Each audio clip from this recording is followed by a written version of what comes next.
Assalamualaikum warahmatullahi wabarakatuh. Perkenalkan, saya Khalifatul Rasyidah, kelas F dari kelompok 6. Di sini kelompok kami akan menjelaskan mengenai jarima dan macam-macamnya.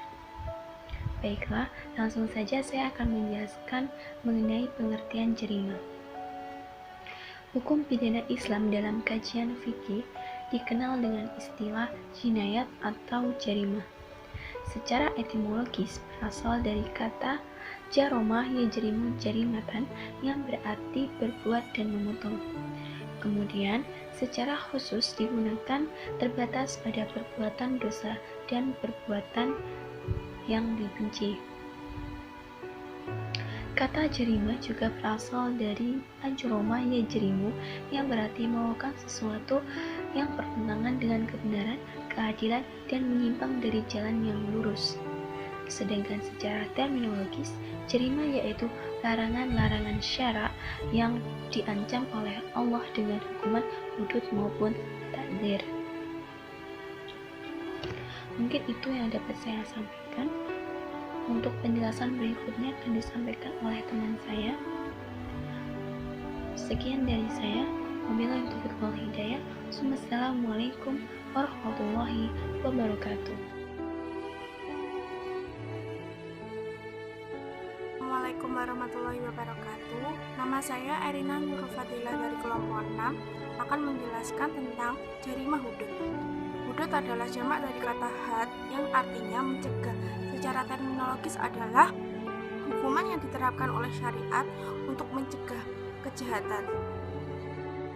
Dasar penegakan hukum atas jarimah hudud adalah surat Al-Maidah 83 yang artinya laki-laki yang mencuri dan perempuan yang pencuri, potonglah kedua tangan mereka sebagai pembalasan apa yang mereka lakukan dan sebagai siksaan dari Allah. Dan Allah Maha Perkasa lagi Maha Bijaksana. Adapun jenis tindak pidana pada jarimah hudud adalah yang pertama zina, yang kedua menuduh tanpa bukti, yang ketiga minum minuman keras, yang keempat pemberontakan, yang kelima pencurian, dan yang terakhir adalah perampokan. Sekian dari saya, selanjutnya akan dijelaskan oleh teman saya. Selanjutnya, saya Nurul Ilmadinana akan menjelaskan pembagian jarimah yang kedua, yakni qisas dan diyat. Qisas sendiri, menurut syara, ialah hukuman balasan yang seimbang bagi pelaku pembunuh maupun perusakan atau penghilangan fungsi anggota tubuh orang lain yang dilakukan secara sengaja. Yang kedua itu macam-macam qisas. Macam-macam qisas itu dibagi menjadi dua, yakni qisas pembunuhan dan qisas anggota badan. Qisas pembunuhan yang merupakan hukuman bagi pembunuh, dan yang kedua qisas anggota badan itu merupakan hukuman bagi tindakan pidana melukai, merusak, menghilangkan manfaat atau fungsi anggota badan. Yang ketiga itu hukum dari qisas. Hukum qisas sendiri itu dijelaskan dalam Quran surat Al-Maidah ayat 45. A'udzubillahi minasyaitonirrajim. Bismillahirrahmanirrahim.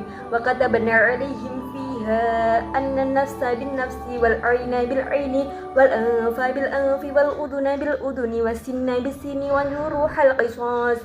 Faman tasaddaqa bihi fahuwa kaffaratul lah wa man lam yahkum bima anzalallahu fa ulaika humul dhalimun. Yang artinya, dari kami telah tetapkan terhadap mereka di dalamnya bahwasanya jiwa dibalas dengan jiwa, mata dibalas dengan mata, hidung dibalas dengan hidung, telinga dibalas dengan telinga, gigi dibalas dengan gigi, dan luka-luka ada qisasnya. Barang siapa melepaskan hak qisasnya akan melepaskan hak itu menjadi penebus dosa baginya. Dan barang siapa yang tidak memutuskan perkara menurut apa yang telah diturunkan Allah, maka mereka itu adalah orang-orang yang zalim. Terus syarat qisas. Syarat qisas sendiri itu ada 5. Yang pertama, orang yang terbunuh terpelihara darahnya. Yang kedua, pembunuhan sudah baligh dan berakal. Jadi anak-anak itu tidak dikenai hukuman qisas jika melakukan pembunuhan atau menghilangkan fungsi anggota badan. Yang ketiga itu pembunuh bukan bapak dari anak yang dibunuh. maksudnya bapak itu bukan diberi hak semena-mena boleh membunuh anaknya, namun hukumannya itu tidak berupa kisos, tetapi diberi hukuman berupa takzir. Terus yang keempat, orang yang dibunuh sama derajatnya, maksudnya itu orang merdeka dengan merdeka, orang muslim dengan muslim, terus hamba saya dengan hamba saya. Terus yang kelima itu qisas dilakukan dalam hal yang sama, maksudnya itu jiwa dibalas dengan jiwa, mata dibalas dengan mata, dan sebagainya. Terus adapun hikmah dari qisas sendiri itu yang pertama, dapat memberikan pelajaran bagi kita bahwa keadilan itu harus ditegakkan, betapa tinggi nilai jiwa dan badan manusia. Jiwa diganti dengan jiwa, anggota badan juga diganti dengan anggota badan. Dan yang kedua, dapat memelihara keamanan dan ketertiban. Yang ketiga, dapat mencegah pertentangan dan permusuhan yang mengundang terjadinya pertumpahan darah. Itu dari qisas sendiri. Selanjutnya saya akan menjelaskan tentang diyat. Diyat adalah denda yang harus dibayar akibat melakukan tindakan pidana berupa pembunuhan, melukai, maupun menghilangkan fungsi anggota badan. Macam-macam diyat itu ada dua. Yang pertama diyat mughaladah dan diyat mukhafafah. Diyat mughaladah, denda yang harus dibayar adalah berupa 100 ekor unta yang terdiri dari 30 ekor unta hiqah, 30 ekor unta jaz'ah, dan 40 ekor unta khalafah. Hiqah adalah unta betina yang berusia 3-4 tahun. Jaz'ah adalah unta betina yang berusia 4-5 tahun, dan khalafah adalah unta betina yang sedang bunting. Diyat mughaladah itu diwajibkan kepada siapa? Yang pertama, pembunuhan yang disengaja atau qatlul am tetapi dimaafkan oleh anggota keluarga, dan pembayarnya itu harus tunai atau sekaligus. Dan biasanya pembunuhan qatlul am atau pembunuhan sengaja ini direncanakan terlebih dahulu. Terus yang kedua, yang dikenakan diyat mughaladah adalah pembunuhan seperti sengaja. Itu membayar diyatnya secara tunai atau langsung. Dan biasanya benda yang digunakan itu bukan benda untuk membunuh, seperti dipukul sapu dan dia itu meninggal. Nah, itu yaitu pembunuhan seperti disengaja atau qatl shibh al-am. Yang ketiga adalah pembunuhan tidak disengaja yang dilakukan di tanah haram, yakni Mekah. Terus yang selanjutnya adalah pembunuhan yang tidak sengaja yang dilakukan di bulan-bulan haram, yakni Dzulhijjah, Dzulqa'dah, Muharram, dan Rajab. Terus yang kedua yakni diyat mukhafafah. Diyat mukhafafah, denda yang harus dibayar adalah berupa 100 ekor unta yang terdiri dari 20 ekor unta hiqah, 20 ekor unta jaz'ah, 20 ekor unta binta labun, 20 ekor unta ibnu labun, dan 20 ekor unta binta mahot. 20 ekor binta labun adalah unta betina yang umurnya lebih dari 2 tahun.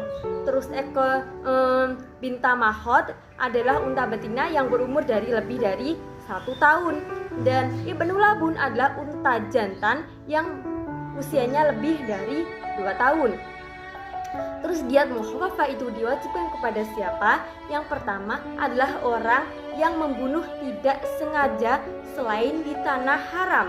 Pembunuhan secara tidak disengaja ini contohnya melempar batu, melempar mangga dengan batu tidak sengaja terkena teman dan sampai meninggal, itu dinamakan pembunuhan tidak sengaja dan harus membayar diyat mukhafafah. Yang kedua adalah orang yang dengan sengaja memotong atau membuat cacat atau melukai anggota badan seseorang tetapi dimaafkan oleh anggota keluarga si korban. Assalamualaikum warahmatullahi wabarakatuh. Perkenalkan, nama saya Rina Luatul Maknuna dengan NIM 932117219. Di sini saya akan menerangkan tentang jarimah takzir. Takzir adalah semua jenis tindak pidana yang tidak secara tegas diatur oleh Al-Quran ataupun hadis. Aturan teknis, jenis, dan pelaksanaannya ditentukan oleh penguasa setempat. Menurut Al-Mawardi dalam kitab Al-Ahkam Al-Sultaniyah, takzir adalah pengajaran terhadap pelaku dosa-dosa yang diatur oleh hudud. Menurutnya, Takzir sama dengan hudud dari satu sisi, yaitu sebagai pengajaran untuk menciptakan kesejahteraan dan untuk melaksanakan ancaman yang jenisnya berbeda-beda dengan dosa yang dikerjakan. Takzir ini dimasukkan dalam hukuman ringan. Para ulama membagi jarimah takzir menjadi dua bagian, yaitu 1. Jarimah takzir yang berkaitan dengan hak Allah, yaitu segala sesuatu yang berkaitan dengan kemaslahatan umum, misalnya membuat kerusakan di muka bumi, perampokan, pencurian, pemberontakan, perzinahan, dan tidak taat pada ulil amri. Yang kedua, jarimah takzir yang berkaitan dengan hak perorangan atau hamba, yaitu segala sesuatu yang mengancam kemaslahatan bagi seorang manusia, seperti tidak membayar hutang dan penghinaan. Sekian dari saya, kurang lebihnya mohon maaf yang sebesar-besarnya. Wassalamualaikum warahmatullahi wabarakatuh.